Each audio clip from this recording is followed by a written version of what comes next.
Welcome to Spotlight on the Arts. I'm Iris Acker, and I'm your host today. Let's meet the panel. First up, award-winning actress Karen Stevens, award-winning playwright Michael McKeever, and my favorite theater critic, Bill Hirschman. And I won an award, too. An award-winning theater critic, Bill Hirschman. Sorry. I should have. And our special guest today is currently a producer and a director. He's been many, many things, but we'll talk about that too. Meet Richard J. Alexander. In the hot seat. Jazz hands.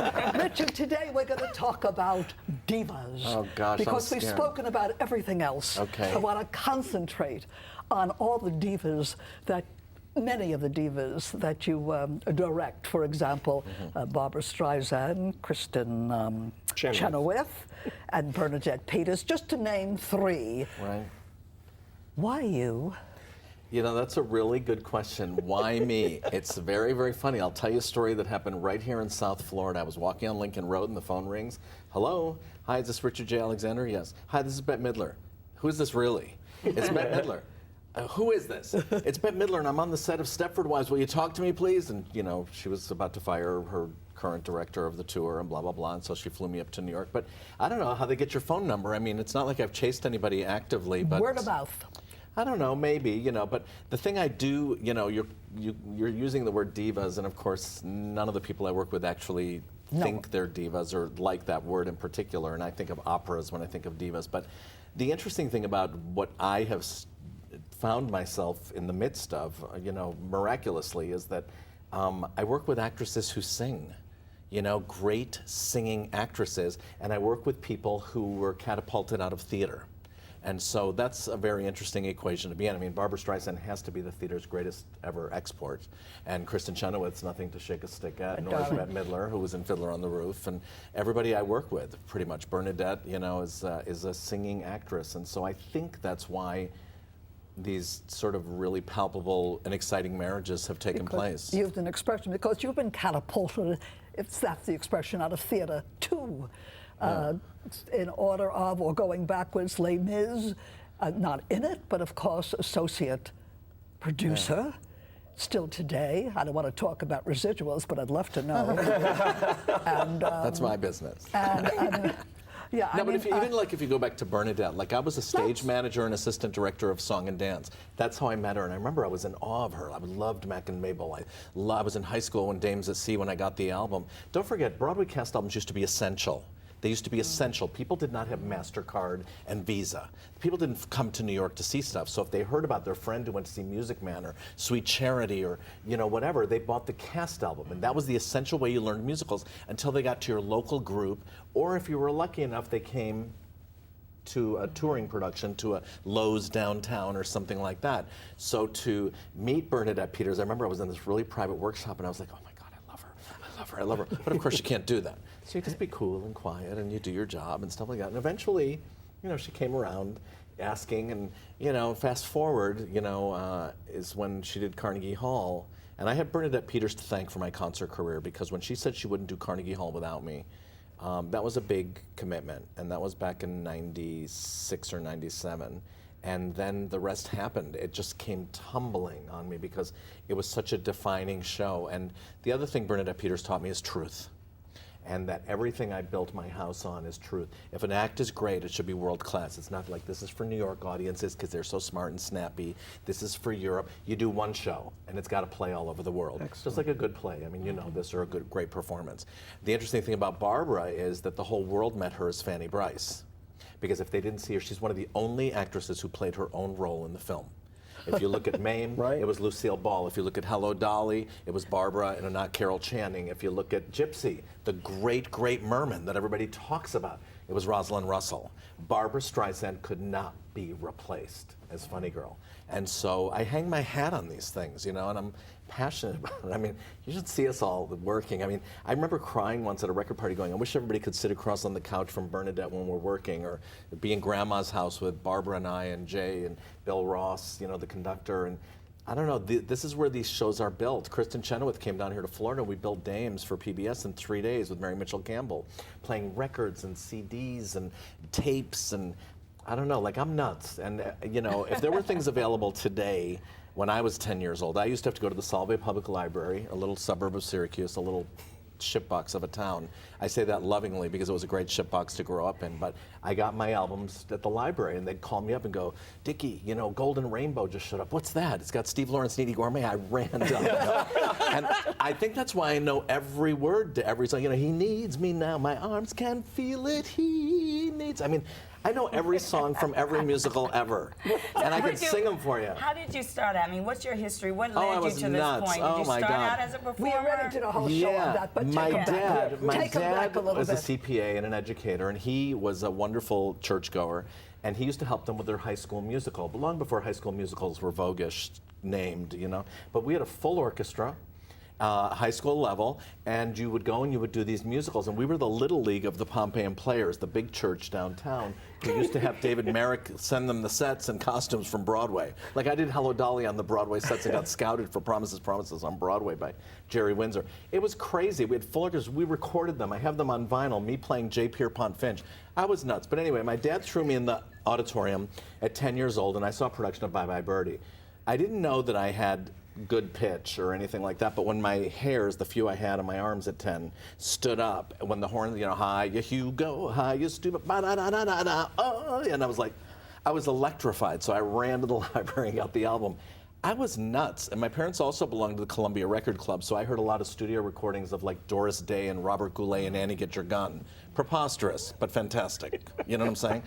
And so, because that's what they used to do. So I learned my show tunes backwards, like Steve and Edie. You have the cool, clear eyes of a seeker of wisdom, of truth. That is culture, dear. That reeks whenever I'm near. You know, and I'm just like, so when I got to play Finch, and I learned the song, and I go, where's that part? And I didn't, so I learned my show tunes like backwards, you know, Two on the Aisle, and my mom loved Tony Bennett and Sarah Vaughan, and so I was a little nuts, and I used to put on shows in my garage and torture my sister playing Eliza Doolittle in My Fair Lady, and we were so popular. She played it or you played it? No, she played it, and I'd whip her into shape. You know? And ow, and so the shows were such a big hit, we had to move down the street to a two-car garage. Wait, were you producer-director back then? I was, or yes, I was in control. star? I was the David Merrick of my street. I was doing it all, and I would play anything that anybody else couldn't, including girls, which I was very, very, very good at. It's very funny working with these women in my life who I love and adore them all, and I wish everybody could be me for a day sometimes in these things, but you know, to talk to Barbara and go, Barbara, do you want to just make them scream and just go touch, step, you know, give her a move. And by the end of the tour, it's you know, and it's just so thrilling because it's like giving permission to do something. Nobody needs permission, but you know, gosh, the high heels are killing me. Well, then take them off. Really, can I do that? Things like that, or Bernadette saying, I love Joanna, that Stephen Sondheim wrote, but it's about a girl. And I go, so? Nobody's going to think you're a lesbian. Let's do it. And then you get a standing ovation. I mean, well, it's just... How did that first, say, leap of faith happen from you being a stage manager and Bernadette Peters? Well, I'd seen her act a lot, and I saw her with Peter Allen. I went to Vegas and stuff like that. But it's, I don't know, it's something about trust and taste, and when you talk about material and you see things, sort of like Cameron McIntosh took a gamble on me. When he met me, he had seen a production of Amadeus that I directed for the Mervishes in Canada. And because I was in the original Broadway cast. And so I directed the 3 of the tours. And he thought it had a Euro feel, but he had a hunch about me, but he didn't hire me right away. This was in the era of telex. There wasn't even faxes yet. So he said, I will pay for your theater going, and you can bring a friend and go to the theater and I'll pay for your tickets, but you have to write me a review, but it's got to be before the show opens. So I would review the shows, and my batting average was really about 92.8%. I remember that figure very, very clearly. And then the rest is history. Well, when you work with these women, I'm sure what a lot of people want to know is is there a commonality among these women that you work with? And what is that commonality besides talent, which goes I've never been asked that question, but as you were saying it, I was just thinking about Kristen, who grew up in Broken Arrow, Oklahoma, and is adopted. Barbara, who grew up in Brooklyn, New York, where that Brooklyn Bridge must have seemed like it would connect to Oz on the other side. or Bernadette, who grew up in Queens and her father drove a bakery truck. Maybe it's all because we were all middle class, middle lower class actually, and I don't know, scrappy, hungry. I don't know, but we knew what we wanted. You know, a lot of times, and you all know this on this panel, people always say, do you have any advice for my kid, or my grandchild's so talented? No, your grandchild's not talented, and that's just the God's truth. Because, you know, I sang him and he stinks, so give it up. But you can't say that, of course. But the bottom line is, there shouldn't need to be advice. All of you had your callings, that we were unstoppable trains. If you look at, you know, there was no way it wasn't going to happen. You know, I failed algebra 3 times, and in New York State, you have to take the Regents exam. So I would go home and cry to my father and go, she's making fun of me. She said, you know, I failed the Regents 3 times. And she goes, Richard, you're not, I grew up as Dickie Fernandez. So when they called me Richard, it was very serious business. You know, Richard, you're not applying yourself. And I go, well, what does this have to do with show business? I'm going into show business. And she goes, don't be ridiculous. We used to call her Mouse, Miss Van Ostrand. I love you. Not. But I knew what I wanted to do, you know what I'm saying? So my dad, who was an educator, I had terrible grades. I didn't care about anything but show business. I was doing theater with, you know, black people downtown. This was unheard of. You know, I was in a very little white community, and I'm doing the Me Nobody Knows and taking a bus downtown, working with his, you know, with ethnic people in this fantastic show with songs like Cockroach Crunch, playing Carlos with that terrible song, The Tree. You know, with those terrible letters with Catherine, but I was in downtown theater, you know what I mean? And I was taking a bus and coming home late, and everybody thought I was going to be killed, and, you know. But it was, I would sneak to New York. They had student standby for a 1680 round trip, and I would tell my parents I was going to work on the horses at the fair, you know, with my friends. And if I missed that 10:10 home, I would have been screwed good. And I could have been murdered in New York, you know what I mean? But I took the plane to the East Subway train to the Q33 bus. I saw a matinee of a musical, and I only saw the first act of whatever I saw at night because I had to get back to the plane.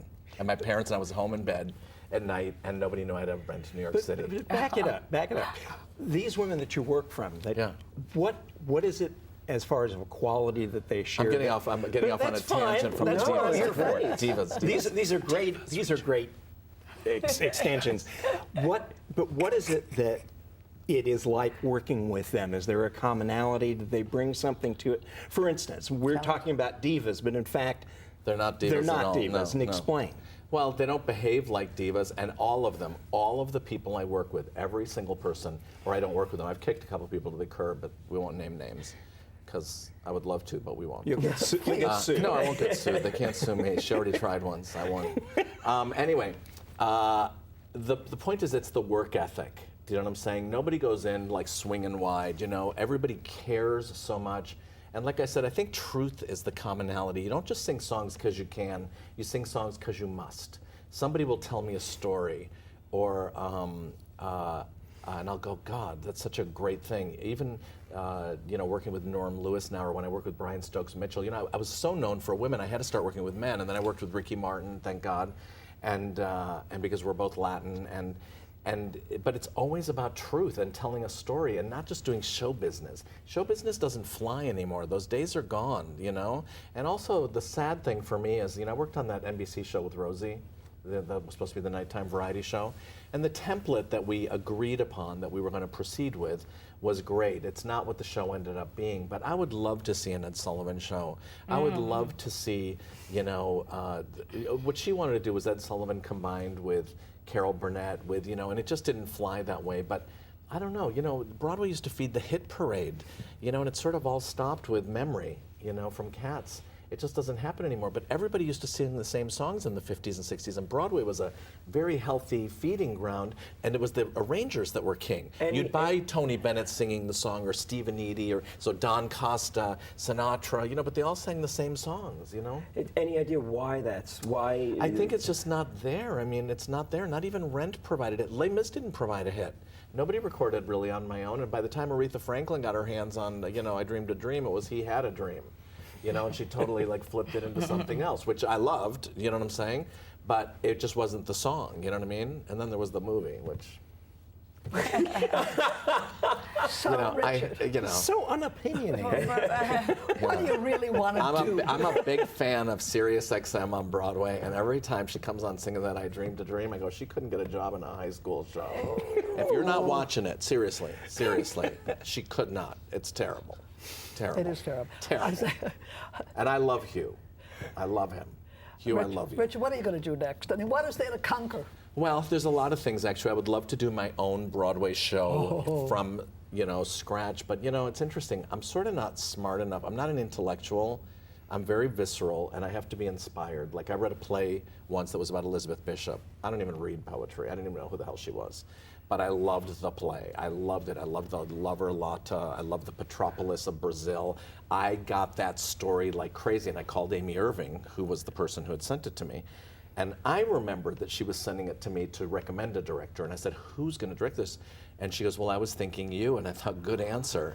And I was terrified of it because I'm so known for musicals. But I flew to Brazil to see the production that was so successful by Marta Góes, and it's native Portuguese. And it was nothing like what I saw in my head. And we had a huge success with it. But I'm not, I don't have a little novella under my arm reading with a rock group, going to bring it to Broadway. Let me say that slower. I don't have a little novella under my arm. I thought you did. With, meeting with a big rock band, like American Idiot or, Spring Awakening. I'm not smart enough to do Spring Awakening, but I sure loved it. But I'm not that smart. I'm just I'm entertaining, and I love theater, and I know my Shakespeare, my Ibsen, and my Shaw. I am educated, there's no question, but I'm just not a smarty pants. So really what do you bring? What do you, seriously? I bring my entertaining self. No, seriously. I'll tell you what I bring. When you sit down with these people, what is it that you bring to the party? I know how to be funny, so I take dialogue of theirs, and then you make it funny, and then you Bernadette-ize it, because she's got a cadence. Barbara's got a delivery and a cadence. Bette Midler is rat-tat-tat-tat-tat. A lot of people think Bette Midler is camp, but she's not. She's vaudeville. That is a skill set. Mm-hmm. What she does is skill. She's also got soul. She's got truth. She can do a lot of stuff. So does everybody I work with. Bernadette Peters, the pathos in that voice. Mm-hmm. I mean, there are people that, they just open their mouth and they were born to do musical theater. When I first heard Kristen Chenoweth in a thing called, what was that first Kendra and Ebb musical she did? Steel Pier. And she was in a bunk bed or something, and hit that voice, and I went, oh my God, this girl's a star. Like, you just know. When you heard Bernadette Peters on Dames at Sea, you just know, pitter, patter, what's the matter with me? It's delightful, you know what I mean? I sit here, the radio, and I don't even know who the hell's singing. Who the hell is singing all these songs? Who's singing? And everybody's screaming like Rock Idol and American Idol. And, people don't understand. And when I audition people, which I do all the time, and I've discovered more people really than anybody alive. In those 10 years of Les Mis and Phantom and Saigon, we cultivated it because you had to feed the monster, right? So I went to Disney World. I went to Opryland. I went to Branson, Missouri. I went to everywhere and had people move to New York because they never dreamed they would move to New York with a job. You know what I mean? Mm-hmm. But people think Eponine, for example, is about it's not. It's about and now I'm all alone again, nowhere to turn, no one to go to. If those words aren't true from the very beginning of Eponine out in the street after she delivers that letter to Valjean, on behalf of Marius, who she loves, and she's in love in her own mind, then it doesn't work. So I don't care about the big notes. Everybody's so busy screaming all the time. Subtlety and nuance are two of my favorite words. You directed it last summer. Yes, at the Muni. At Muni. Which was pretty damn good. Was it really? Yeah, it was definitive. Yeah, I read about it. Yeah. Listen, I took Leah Michelle to the Hollywood Bowl to do Eponine because I discovered her when she was 8 years old. She played little Cosette. Very cute story. She was at an audition with her friend. And her friend was terrible. And I go, what do you do? There's so many stories like that. Yeah. Is that funny? And I go, what do you do? She goes, nothing, I'm here for support. And I go, well, do you sing? She goes, sorta. So she sang for me, and I cast her in a New York second, and they never spoke again, those two kids. Oh. Wow. You've got such great passion. What is your favorite role? A producer, director, casting, working in a cabaret? It's so funny. Like, I've produced records. Like, people go, what do you do? I don't know why. I don't know how I happened, you don't go to school for what has become of me, you go to school to learn and get a background. But like, for example, when I got called by Jay Landers at Columbia Records and said, Johnny Mathis is doing a Broadway album, we need you. What does that mean? So I flew out there and I met with Johnny Mathis, and I came home in the car and I was crying. And every day at work I was crying. I got hired, and I dropped the track off in the mailbox every night, and then he'd come in and do it, and I just cry, and he goes, are you all right? I go, yeah, I'm okay. Where are you with Johnny Mathis? Or Barbara, or even my dog Jojo when she was alive, Barbara goes, bring her out, take a play with Sammy. I'm like, oh my God, what if these dogs don't get along? So, of course, they did. And Barbara sings live. Now, JoJo had been hearing Barbara on the stereo for years in New York. And she goes like this, and she walks up and goes like this. Like, is that you? And Barbara picked her up. It's amazing. I have a lot of great stories, but they're all pretty much full of love and adoration. And I think it's important, this idea of diva or whatever, it doesn't exist, but I'm a fan of whoever I worked with. That's crucial. Because if I had their talent, I go, God, this is what I'd like to see. I'm a pretty good audience, and I see everything also. I feel like that's part of my job. I listen to all kinds of music. I listened to the Killers this week. Like, this is my job. And sometimes you just find a song out of nowhere. You know what I mean? Like today, I loved I Can Cook Too on the way here, and I know who I'm going to give it to. And I hadn't heard it, and it was 1959, and it was Nancy Walker. But I know who should do it. I don't know, is that kooky? No, that's kind of genius, I think. You know? Or if you think of Barbara, if you think savant. about her career, you know, she took a Depression-era song that was, you know, adopted by the Democrats for their anthem. Later, you know, happy days are here. And she takes it, da-da-da. I love that. Da-da-da. And she's been singing it through her whole career. But if you look at one of those TV performances, I can't remember which one it was, she did it as a scenario where the stock market crashed and she had no money. She was broke. So the guy's bringing her the champagne, and she's throwing carrots to the wind, and she's putting down an earring, and they bring another bottle and an earring and the fur. That's theater, and you know, somebody like me sees that. I was nuts. I remember riding home from the shopping center, there were no malls back then, to see Happening in Central Park, because I read in the paper that she was going to be on. When I first heard her from the record club, the Funny Girl album came, the Broadway album came. And I'm doing my homework, and I hear, and the shiny cornet, da da da da da da, and I'm like, who's this? And so I'm fascinated, and I go, oh my God, they left an A out of her name. You know, it's wrong. You know, already I'm looking at copy and stuff. I was nuts. How did that relationship come about? It came about very fantastically. I was in Amadeus, and Amy Irving was in it with me. And, or I was in it with her, actually. And she came to work one night, and she goes like this, oh, I turned on some Jewish thing today with Barbara Streisand. I'm like, you what? And I go, what Jewish thing? She goes, Yentl. I go, Yentl, the Yeshiva Boy by Isaac Bashev, a singer? I saw her play. Amy, you got to go up there and read with her. So Amy did. She listened to me. This is my 40th birthday movie. She actually tells the story. And she goes up there, she gets the part, and then Barbara Streisand and Sis Corman come to take her and I to dinner at Orso. Like, I'm not even 30 years old, right? And I'm sitting there at dinner, and she's got the fur hat on and everything like that. I'm like this. So fast forward 13 years, and I'm now going to turn 40, and her producer says, you got to meet this guy. And so I go to the apartment on the Upper West Side. I got out of the cab 5 blocks early. My palms were sweating. I was freaking out. Right? And nobody was there, not the manager, not her record producer. And so she comes bouncing down the stairs and goes like, hi, I'm Barbara. And I was like this, Richard, it's now or never. And I went, hi, no kidding. And I don't know, we just, I don't know. That was a gamble. I don't know. So actors make choices, right? Yeah, absolutely. And I absolutely. was an actor, I guess. So why did you choose South Florida? Well, I'm Cuban, for starters. My okay. mom's from Havana. And my dad is Spanish American, and I've been coming here my whole life. So my house I bought about 22 years ago, so I've always had it. And it's just recently in the last 2 years that I gave up LA and New York. And I love it here, and I love the community, and I support everything, you know. I don't like that word support. I hate ARC. I hate Journey. I hate all those words. But because I like to be entertained. I don't want to support anybody. I'd rather be home in my underwear reading magazines, seriously. But there's a vital community here, you know, and now I want to be a part of it. And also, you know, I can't make a living here, so I have to go to the world and come home to enjoy it. But I do enjoy, I have a wonderful bunch of friends here, and I love going to the theater, and I go to karaoke every Monday night. Oh, I love that. Really? I love that you go to the theater here and can remember things. Yeah. Well, we share Charlie Cinnamon, so of course. We're probably, you know, shoulder to shoulder a lot of times. Of course, you know? we are. But I'm going to catch up with all your works and stuff, Yeah. you know. No, but I like to also support the ballet. We've met at the ballet. Yeah, the ballet, the opera. I mean, all the summer programs. You're fair to everybody. Yeah. But I want to see this. I want to hear about this possible Broadway show. I think there is something there. Doesn't Yes. have. Well, I just had a meeting with a big lawyer in New York a few days ago, so let's see. We'll keep our fingers crossed. I want that one with my name on it, you know? But like I said, I'm not a smarty pants, so we'll see. Well, so But this show already exists. You need an associate producer then. Yes, who's that? There you go. Would that be you?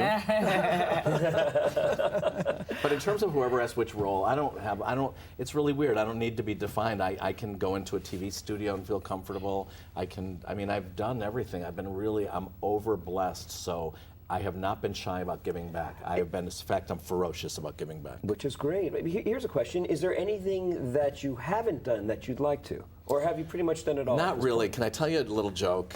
I can't figure out why Madonna can't act, and I'm sure I can get her to act. Now, it's vanity. It's total and utter vanity, because we've been looking at her in blinks and edits and boom, things for years, but why can't she act? Like, she needed to take the time to learn how to act, and then the equation would be complete. I get so disappointed. She was great in Desperately Seeking Susan, and never again. Yeah. So my vanity tells me I could do the job, but I don't know. This is what you would like to do. Yeah. Yeah. Amazing. I feel like I could get it out of her. Is that crazy? You want to be back on stage again? I'm sorry? Do you want to be back Oh, I'm on stage regularly. I'm on stage all the time. I do benefits and stuff like that. And there's tapes of me everywhere. If you want something for the show, I'll give you. But well, we need something. It's pretty funny. Yeah. To cover all the. But the two obscenities, the one never. Did I swear a lot? Yeah. No, only 3 times. Oh, okay. But that's okay, right? It's allowable. You're fine. That's okay. I'm not going to be bleeped. It's a school district production. I love this, you guys. I wish the show was longer. God, Iris, in the old days, I think you gave me a 2-hour special.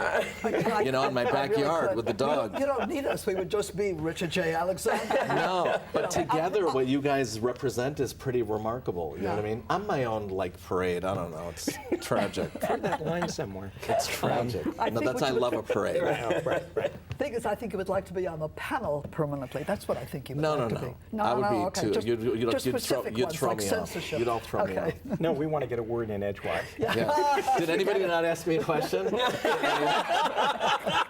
No, You know what? I'm very animated. I get it, but I did sort of answer. Oh, right? you're wonderful. yeah, I sort of answered. Absolutely. I sort of You've answered. just described yourself, and you've thanked us, and I'm very appreciative of you being here Yes. again. Plus, I watched we know you that last a million night. people are going to see the show like before if you have anything to do with it, and Yes. that's I have a important lot of to us followers. too. Hey, peeps. And I want to tell South our Florida. audience how important you are to us. Really, really, we couldn't be here without you. And I hope you have a good time, because that's what we have, and I think you can see it's kind of contagious. We hope it comes over so that you will continue to join us every week, right here at Spotlight on the Arts. Oh, and to find out what's going on in South Florida all the time, just go to floridatheateronstage.com. There's so much happening. Please go to the theater. Continue to watch us. Thank you, thank you, thank you, thank you, you. Richard.